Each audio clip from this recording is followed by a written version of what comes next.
Now for our second prepared speaker, she lives by the words, they're from Psalm 46:1. God is our refuge and strength, a very present help in trouble. She says it's a verse that gives her strength whenever things are not going the way they should, and sometimes even when they are. She's going to be giving her speech from the advanced manual on storytelling, number 1, and it's why the ocean is salty. Mrs. Karen Woodson.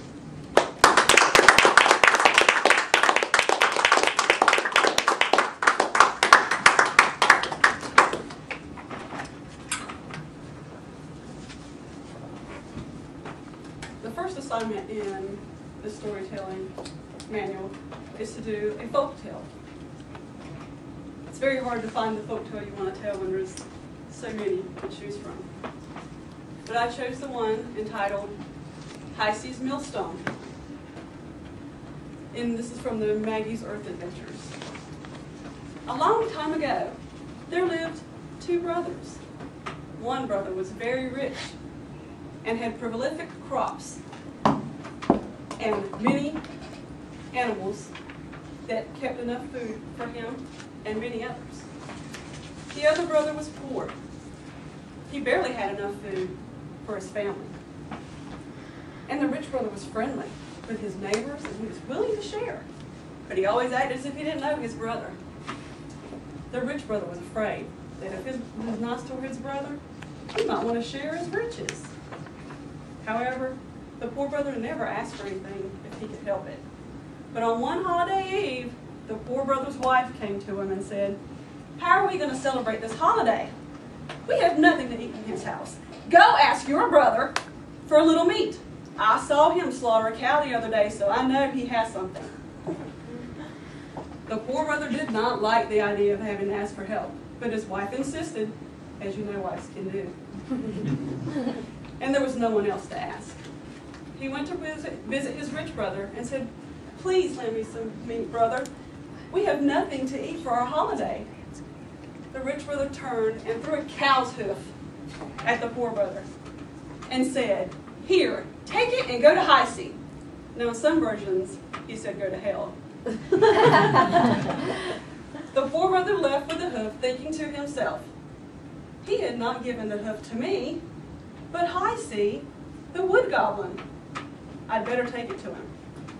The poor brother started toward the forest, and along the way met some woodcutters and asked if they knew the way he should go. They told him, "Go straight ahead and never set foot off the path.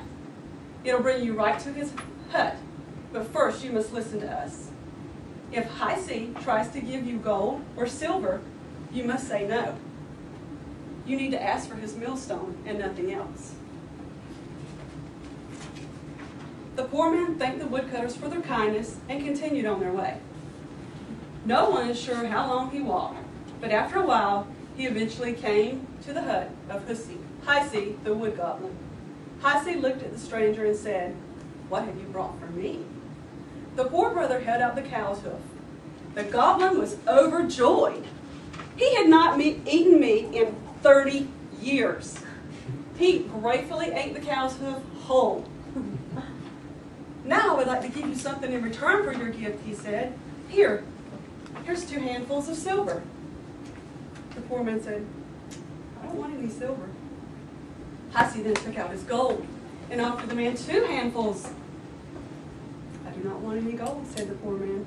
"I want your millstone." "Oh no, you cannot have the millstone, but I will give you as much money as you want," Hi-See replied. But the poor man remembered the kind woodcutter's words and would not agree to it. Only the millstone. "I've eaten the cow's hoof, and I suppose there's nothing I can do, so be it. Here's my millstone. But you have to know how to use it. This is no ordinary millstone. It will give you whatever you wish. All you must do is grind it and say, 'Grind my millstone,' and when you want it to stop, say, 'Enough, my millstone, now be off with you.'" The poor brother thanked Hi-See and began a long walk home through the woods. It was very dark and rainy, but the man walked on with the wind whipping in his face. When the poor man arrived home next morning, his wife was happy to see him. Her husband had been gone a long time, and she was afraid he might never return again. The poor man explained that he had been to the home of Heisey the wood goblin. He took the millstone out of the bag and said, "Grind, my millstone, give us nice things to eat." The millstone began turning around and around. It poured out flour, sugar, grain, bread, meat, fish, all onto the table. The man's wife brought out stacks of bowls and plates for food. When she had filled everything she could with the food, the poor man tapped the millstone and said, "Enough, my millstone." The millstone came to a halt. The poor man's family had as good a holiday as anyone else, and from that day on, they had everything they needed. The wife, children, and husband all had new shoes and new clothes. They never wanted for anything again. One day, the poor man asked the millstone to grind him some oats for his horse. The millstone did so, and the horse stood by eating its oats. At the same time, the rich brother had ordered one of his servants to take his horses out for a walk. They did what they were told, and as they passed the house, they noticed the horses eating oats. The poor brother offered the horse oats, but the rich brother walked out yelling, "Get him away from there! The horse doesn't need to eat scraps." The workman brought the horse back to his brother and said, "You were wrong. Those were not scraps. They were the choicest of oats. Your brother has oats for his horses and many other nice things." He went to his brother and said, "How come you have become rich all of a sudden? Where have all these findings come from?" The poor brother did not hold anything back. He explained that he had brought the cow hoof to Heisey, and in return he had been given the magic millstone to give him whatever he wanted. The rich brother asked to see the stone. The poor brother brought out the millstone and ordered it to give them delicacies of all sorts. Once again, the millstone began turning around and around, and to the shock of the rich brother, it poured out pies and cakes and meats and fresh vegetables. "Sell me the millstone," begged the brother.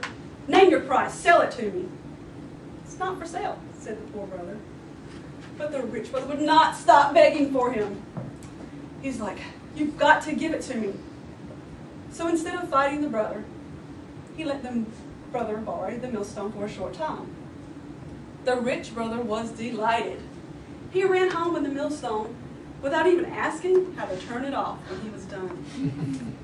The next morning, the rich brother took the millstone out to the boat with him. They're salting fish right now. Salt is precious, and I will make a lot of money by trading salt. In the middle of the sea, he tapped the millstone and said, "Grind, my millstone. I need salt. The more the better." Uh-oh. The millstone began to turn around and around, and it poured out the whitest, purest salt you had ever seen. The rich brother watched in glee and began to count the profits. He wanted to make sure he was going to make it at the market. But by now, water began seeping into the boat as the millstone turned out more and more heavy salt. As the boat began to sink under the weight of the salt, the rich brother finally came to his senses. "Stop grinding, millstone, stop grinding," he yelled. But those were not the words he needed to say. The rich brother tried to pick the millstone up. He couldn't lift it. It seemed as if the stone was stuck to the bottom of the boat. It would not budge. "Help! Help!" screamed his brother. "Somebody please save me!" But there was no one around to save or help him. What happened to the millstone? It is said that it is still at the bottom of the sea, still turning around and around, making more salt. And believe it or not, that is why the ocean is salty.